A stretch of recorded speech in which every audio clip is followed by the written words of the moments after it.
Bienvenidos a un nuevo estudio bíblico. Hoy vamos a estudiar el amilenialismo. El amilenialismo es la postura escatológica cristiana más común entre los cristianos.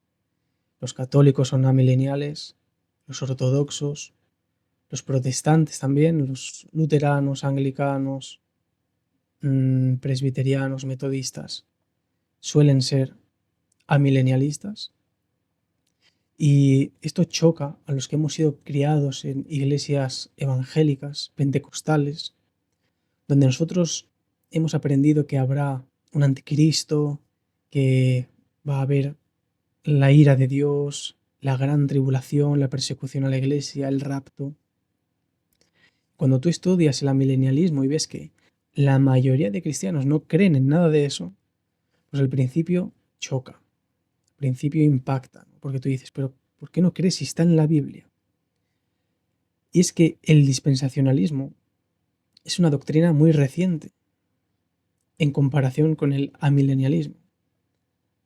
Voy a hacer también un estudio bíblico del dispensacionalismo, pero a mí me interesa mucho el amilenialismo, me fascina, porque es una postura muy tranquila, mucho más tranquila, no es tan histérica como el dispensacionalismo, que estás todo el tiempo viendo señales del fin en cualquier cosa que sucede, y es un poco estresante, angustiante, ¿no?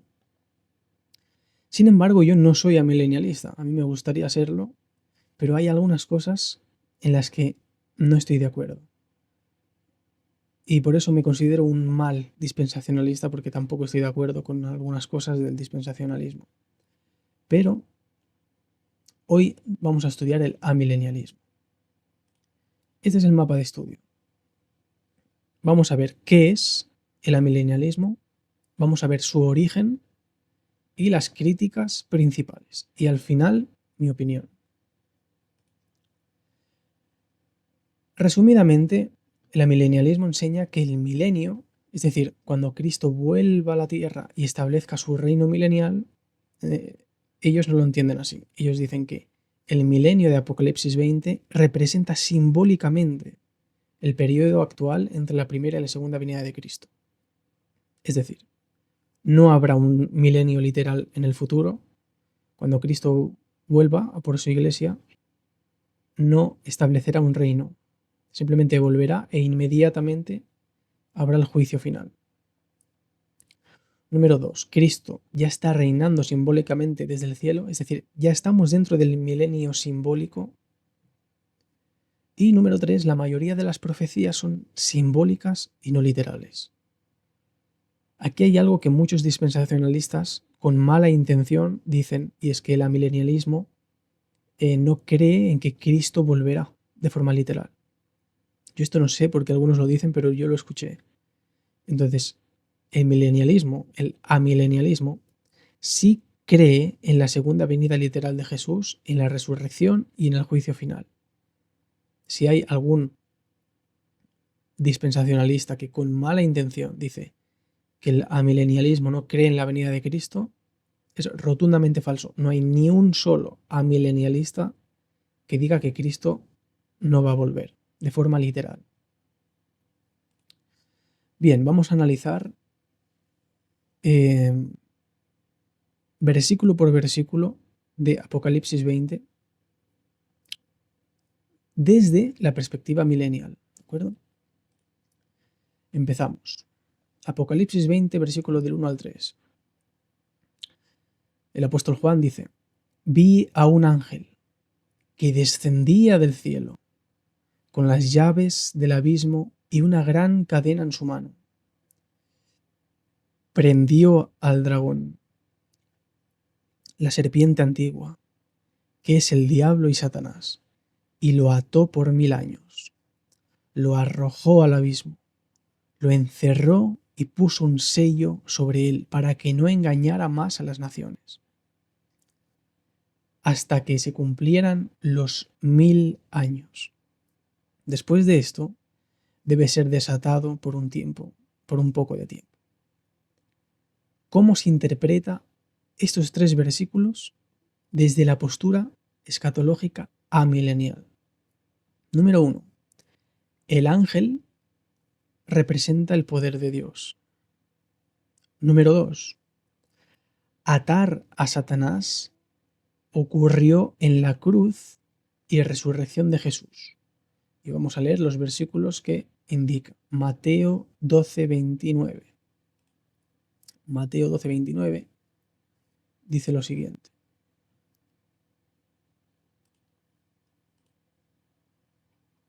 Mateo 12:29. Cristo dice, porque ¿cómo puede alguno entrar en la casa del hombre fuerte y saquear sus bienes si primero no le ata? Y entonces podrá saquear su casa. Juan 12:31 y 32 dice, ahora es el juicio de este mundo. Ahora el príncipe de este mundo será echado fuera. Y yo, si fuere levantado de la tierra, a todos atraeré a mí mismo. Estos son los versículos que ellos usan para dar una explicación a esta profecía y decir que es simbólica. ¿De acuerdo? Bien. Colosenses 2, versículo 15. Dice, bueno, voy a leer desde el versículo 13. Y a vosotros, estando muertos en pecados y en la incircuncisión de vuestra carne, os dio vida juntamente con él, perdonándoos todos los pecados, anulando el acta de los decretos que había contra nosotros, que nos era contraria, quitándola de en medio y clavándola en la cruz, y despojando a los principados y las potestades, los exhibió públicamente, triunfando sobre ellos en la cruz. Y Hebreos capítulo 2, versículo 14, que dice, así que por cuanto los hijos participaron de carne y sangre, él también participó de lo mismo, para destruir por medio de la muerte al que tenía el imperio de la muerte, esto es, al diablo. Ellos dicen que la atadura de Satanás no es una atadura total, porque a Satanás aún puede tentar a los creyentes, sino que especifica no puede engañar. Y aquí es lo que dice el versículo, que fue atado para no engañar a las naciones, para que no pueda impedir la expansión global del Evangelio. Número 3. Los 1000 años es un período simbólico completo en la era de la Iglesia, ya que 1000 simboliza plenitud, como que está completo. Y número 4. Al final de esta era, Satanás será desatado por un poco de tiempo para la rebelión final. ¿De acuerdo? Así es como el amilenialismo interpreta Apocalipsis 20 del 1 al 3. Vamos a seguir.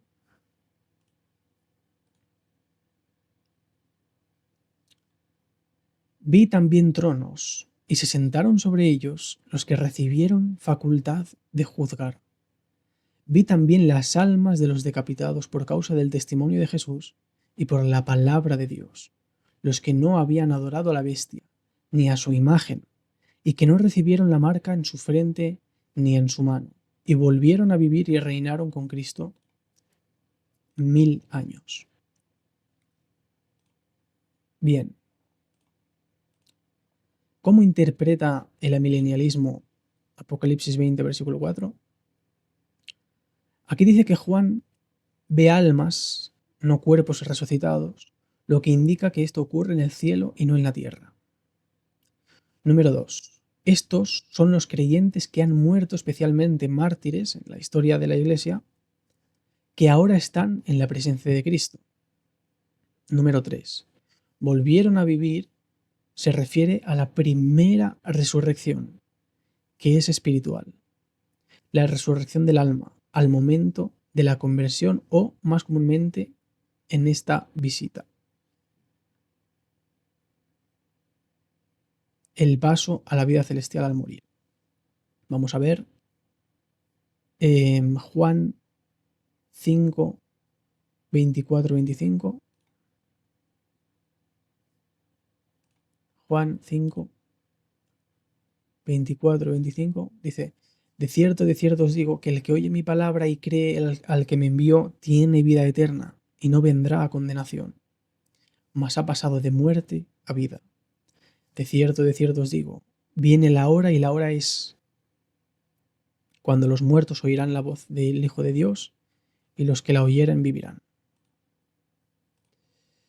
Y número 4, los santos reinan con Cristo ahora desde el cielo durante esta era presente, en el reinado intermedio o celestial. Bien. Siguiente versículo. Pero los otros muertos no volvieron a vivir hasta que se cumplieron los 1000 años. Esta es la primera resurrección.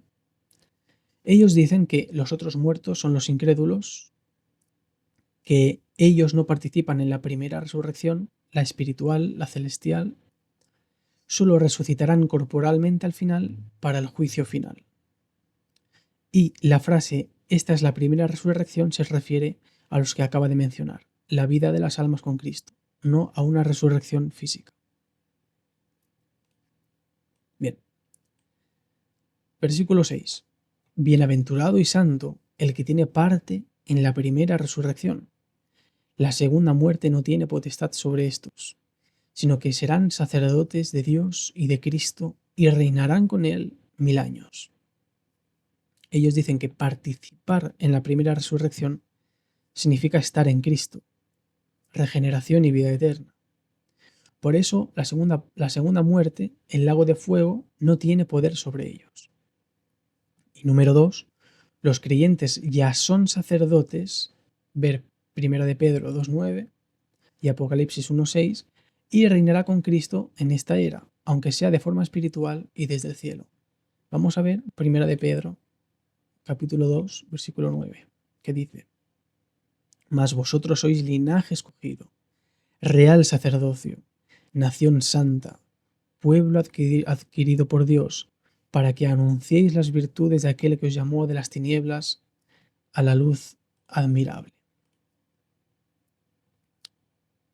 Bien, siguiente versículo, el 7. Cuando los 1000 años se cumplan, Satanás será suelto de su prisión. ¿Cómo interpretan ellos esto? Que al final de la era presente, Satanás será liberado brevemente para engañar a las naciones una última vez y reunirlos contra la Iglesia, ¿no? Que es la batalla final. Esto culmina en la segunda venida de Cristo, el juicio final y la eternidad. Así interpreta el amilenialismo Apocalipsis capítulo 20. Yo he hecho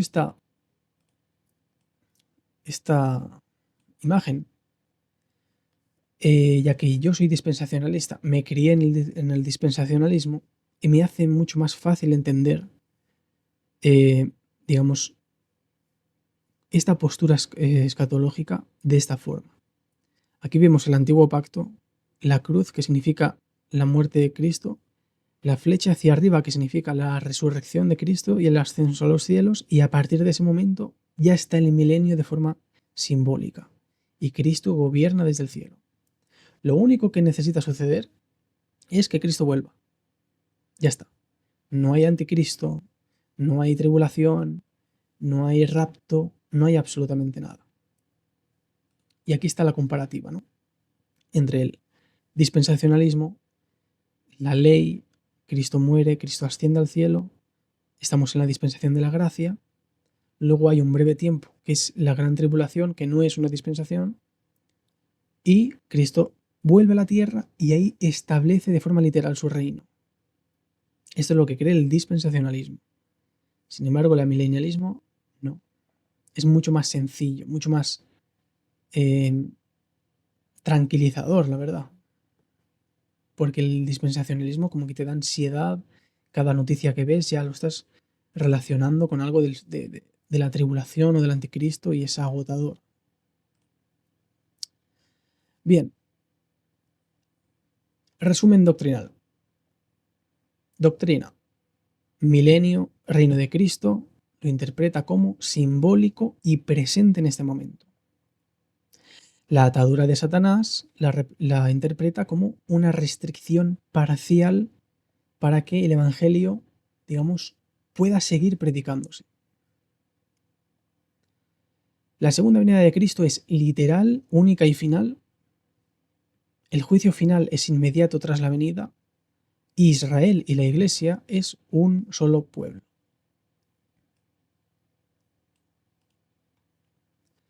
El origen del amilenialismo no está en los primeros siglos de la Iglesia. Por ejemplo, aquí vemos a Justino Mártir, a Papías de Hierápolis y a Ireneo del León. Papías, que es este en medio, según Eusebio de Cesarea, esperaba un reino milenial futuro. Justino Mártir, en cambio, en su obra Diálogo con Trifón, él creía en la resurrección de los muertos, creía en el reino de 1000 años en Jerusalén y creía en el cumplimiento futuro literal de las profecías mesiánicas. ¿De acuerdo? Y Ireneo de León fue el defensor más importante del premilenialismo. En el siglo II creía en la venida futura de un anticristo literal, creía en la segunda venida de Cristo, creía en la resurrección de los justos y creía en el reino literal de Jesús en la tierra. Lo que no creían los primeros cristianos era en el rapto. Hay algunas personas que mencionan algunos escritos de Ireneo de León que están totalmente fuera de contexto. Ningún padre de la Iglesia, ni un solo cristiano de los primeros 3 siglos creía en el rapto, ni uno solo. El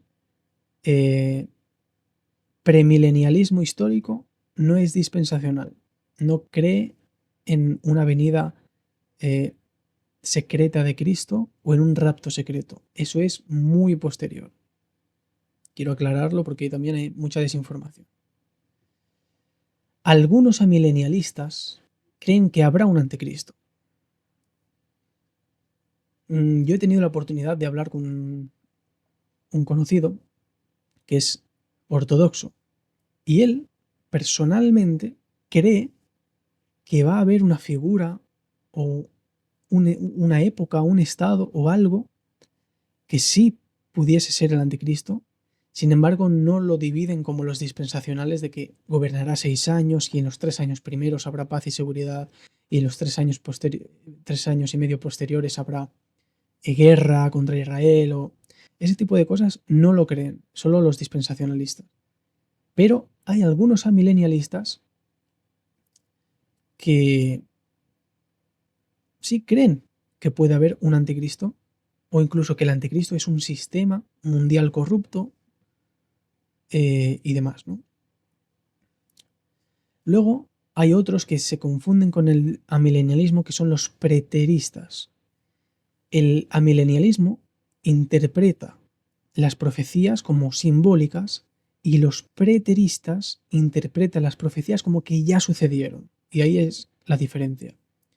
El preterismo dice que el anticristo fue Nerón, ya que el 666 en hebreo el valor numérico es Nerón Quesar, y dicen que eso ya se cumplió. Eso es una cosa. Otra es decir que se interpreta de forma simbólica.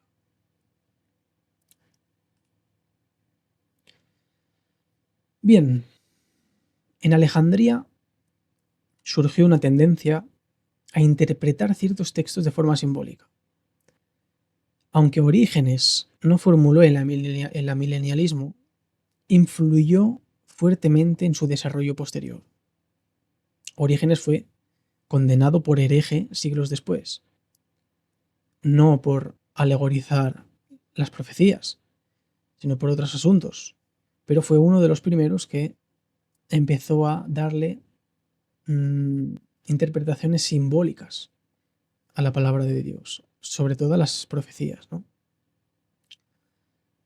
Orígenes rechazó interpretaciones excesivamente literales, enfatizó significados espirituales y contribuyó al desarrollo de interpretaciones no literales del milenio. Orígenes fue condenado hereje por la preexistencia del alma, por la restauración universal, pero no específicamente por esto. ¿De acuerdo? Ahora sí llegamos al personaje más importante para el amilenialismo, aunque al principio no lo fue, y es San Agustín. Esa interpretación se volvió dominante en gran parte del cristianismo occidental. Pensad que San Agustín era cristiano cuando la iglesia todavía no estaba dividida, era una sola iglesia. Y sus enseñanzas influyó en toda la iglesia, en todos los patriarcados, porque estaban unidos todavía. Entonces, en su obra La ciudad de Dios, él enfatiza que el milenio es simbólico, que Cristo reina actualmente y que la iglesia representa el reino mesiánico presente. Como Martín Lutero, el reverendo Martín Lutero, era agustiniano, heredó también el amilenialismo. Por eso la iglesia luterana es amilenialista. Aquí vemos el amilenialismo en la Edad Media, surgió entre el siglo IV y siglo V, hasta la actualidad. La interpretación agustiniana predominó, el milenio se entendía espiritualmente, la Iglesia Católica aceptó ampliamente esta interpretación, ¿no? Es decir, en los 3 primeros siglos, más o menos, no todos, pero gran parte de los cristianos eran premilenialistas y luego amilenialistas. ¿Por qué yo creo que hubo ese cambio y esa interpretación? Yo me pongo en la mente de un cristiano del siglo III, siglo IV, y leo las escrituras. Y en las escrituras dicen que los judíos tienen que estar en Jerusalén, que tiene que haber un templo, y todas las cosas que tienen que pasar si lo leemos de forma literal. Y yo, si soy un cristiano del siglo III, no podría interpretarlo de forma literal. No tendría sentido para mí. Yo diría, es imposible que los judíos vuelvan de nuevo a Jerusalén. Imposible. Y peor en los postreros siglos. Siglo XIII, XIV, XV, XII, siglo XI, cuando hay la división entre la Iglesia católica romana y la ortodoxa, y están los musulmanes invadiendo todo lo que es Constantinopla. O sea, ¿en qué mente cabe que los judíos en esa época podrían vivir en Jerusalén y podrían tener su templo? En ninguna. O sea, era imposible interpretarlo de forma literal. Tenía que ser sí o sí simbólica. Por eso ni se condenó y era muy aceptado. Porque para la mentalidad de esa época era imposible ni siquiera imaginar que los judíos pudiesen volver a su tierra y pudiesen tener su templo. Bien, durante la Reforma Protestante se mantuvo el amilenialismo, ya que el reverendo Martín Lutero era agustiniano. Juan Calvino consideraba especulaciones las interpretaciones premilenialistas, y las confesiones reformadas históricas reflejan posturas amileniales, ¿no? Solo algunos anabaptistas radicales no eran amileniales.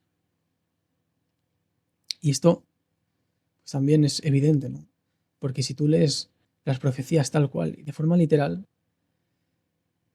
tienes que aceptar que Dios todavía tiene un plan para Israel, para el Israel étnico.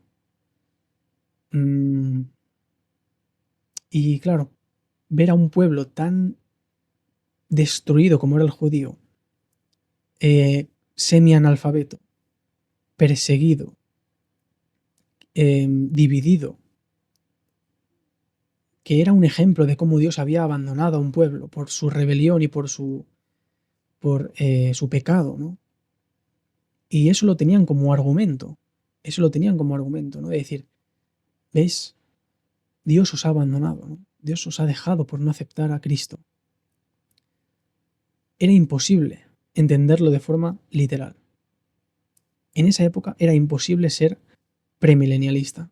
Estabas literalmente loco si eras premilenialista. Lo más sensato hubiese sido ser amilenialista. Yo, si hubiese nacido hace un par de siglos atrás o un siglo atrás, sería amilenialista 100%. Bien. El dispensacionalismo, a partir del siglo XIX, siglo XX, se popularizó sobre todo en Estados Unidos, mientras que el amilenialismo seguía fuerte en tradiciones reformadas, luteranas, anglicanas, católica y ortodoxa. Pero en el siglo XX ocurre algo inimaginable. Ocurre algo que los primeros cristianos o los cristianos de la era medieval jamás hubiesen imaginado. Y es que Israel empieza a existir. Y las profecías se van cumpliendo de forma literal poco a poco. Esto nadie se lo había visto venir. Absolutamente nadie. Por lo que muchos cristianos empezaron a cuestionar, ¿no? Al final, ¿realmente es todo simbólico? ¿O hay algo literal? Y estas son las críticas de esos cristianos que se empezaron a cuestionar el amilenialismo. Una de las primeras críticas es que se espiritualiza demasiado los textos. Por ejemplo, dicen que en Apocalipsis 20, 1 al 7, aparece 6 veces 1000 años. Que Isaías 11 describe paz universal y restauración futura, por lo que requiere un reino futuro de Cristo literal. Y número 3, dice que ya que Israel volvió a resurgir como pueblo o como nación, las profecías, las promesas futuras hacia Israel deben cumplirse de forma literal y no simbólica solamente para la Iglesia. John Walvoord dijo: los amilenialistas usan el método literal en teología en general, pero espiritualizan la escritura cada vez que su significado literal los lleva al punto de vista premilenial. Esta es la crítica que hace. La segunda crítica es que hay una confusión entre Israel y la Iglesia. A los amilenialistas les acusan de creer en la teoría del reemplazo.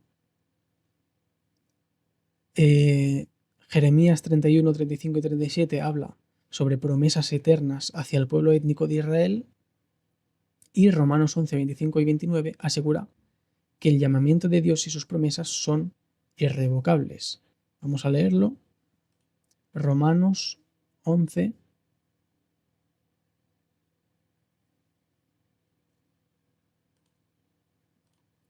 25 al 29. El apóstol Pablo dice: porque no quiero, hermanos, que ignoréis este misterio, para que no seáis arrogantes en cuanto a vosotros mismos, que ha acontecido a Israel endurecimiento en parte, hasta que haya entregado la plenitud de los gentiles. Y luego todo Israel será salvo, como está escrito: vendrá de Sión el libertador, que apartará de Jacob la impiedad. Y este será mi pacto con ellos, cuando yo quite sus pecados. Así que en cuanto al Evangelio son enemigos por causa de vosotros, pero en cuanto a la elección son amados por causa de los padres. Porque irrevocables son los dones y el llamado de Dios.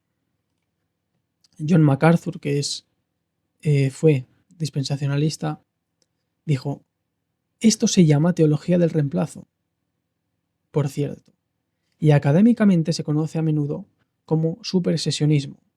Exige que las promesas del Antiguo Testamento sean vistas a través del lente del Nuevo Testamento. Y la tercera crítica es la atadura de Satanás. Apocalipsis 20, del 1 al 3, describe una restricción mucho más fuerte. Y si Satanás está atado, ¿cómo se explica el enorme nivel de engaño, idolatría, maldad y rebelión espiritual presente en el mundo? Aquí John Walvoord vuelve a atacar el amilenialismo y dice: esto ni siquiera es una imagen simbólica de una limitación parcial, sino de una limitación total. Solo la interpretación premilenial puede ajustarse a tal descripción.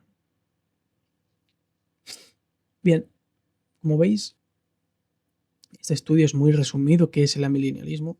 Tampoco hay mucho más, simplemente es que el milenio no lo entienden de forma literal, sino que lo entienden de forma simbólica.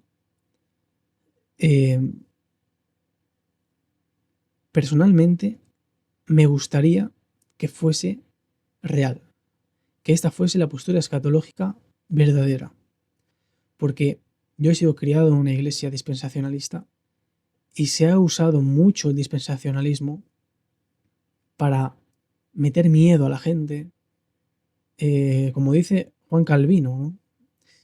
Cosas exageradas para eh, crear sensacionalismo, ¿no? En cierto sentido.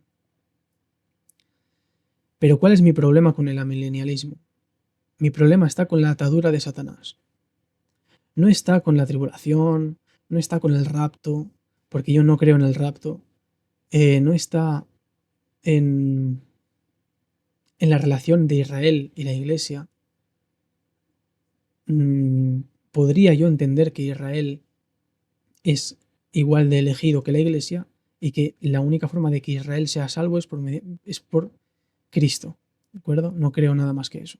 O sea, tengo muchas cosas con el amilenialismo que me atraen, que me encantan, pero personalmente creo que la atadura de Satanás es, realmente no estoy viendo que Satanás esté atado en este momento.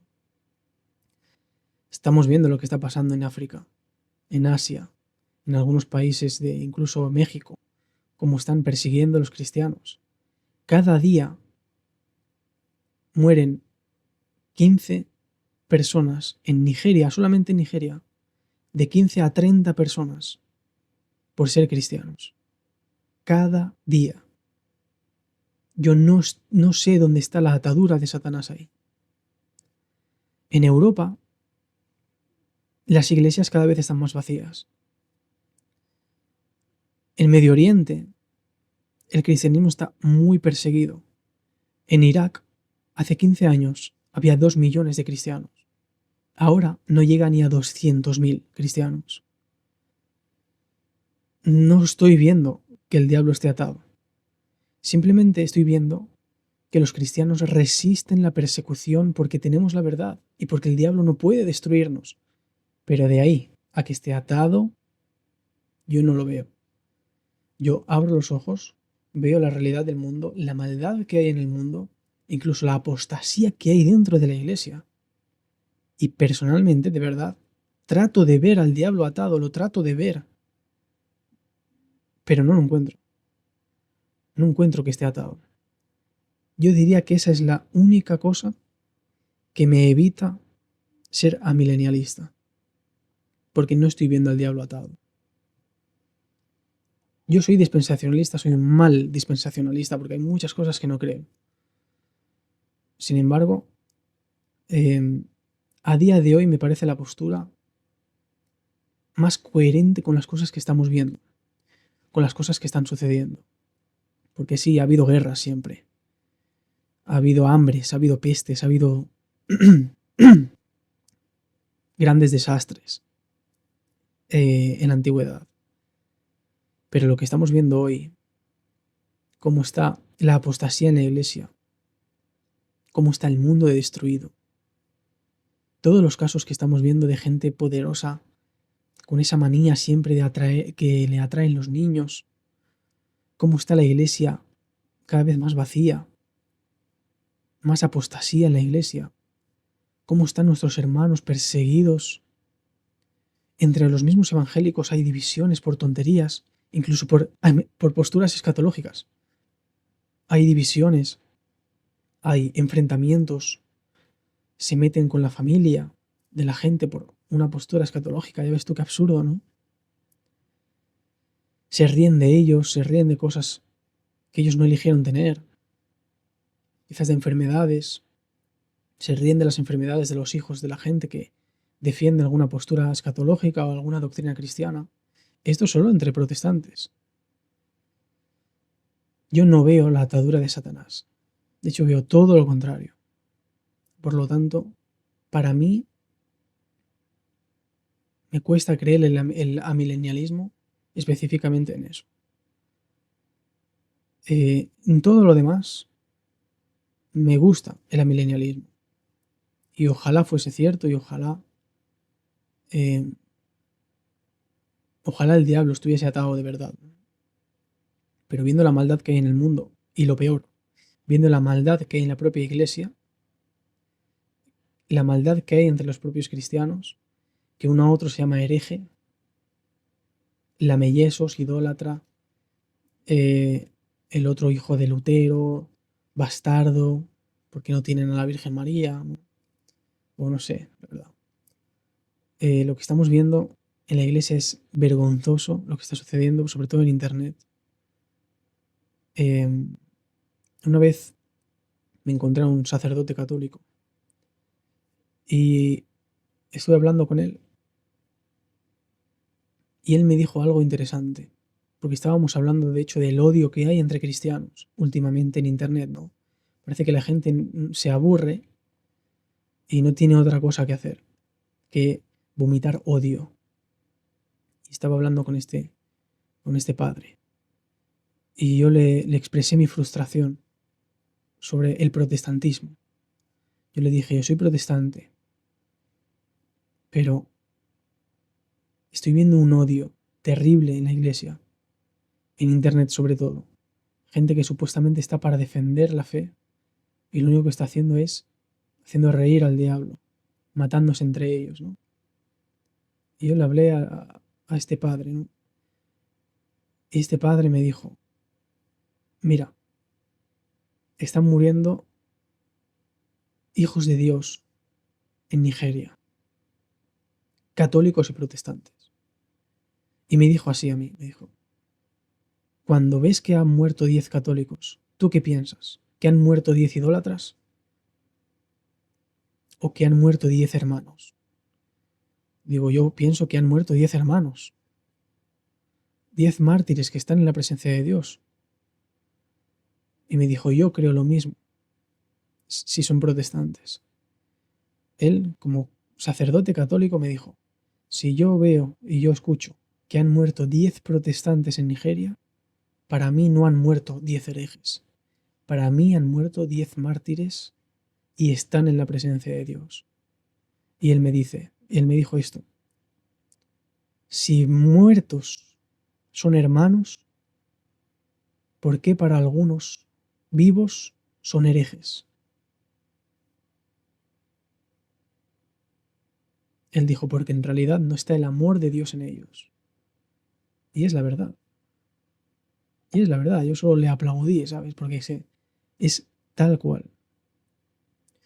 Por lo que es lamentable lo que está sucediendo.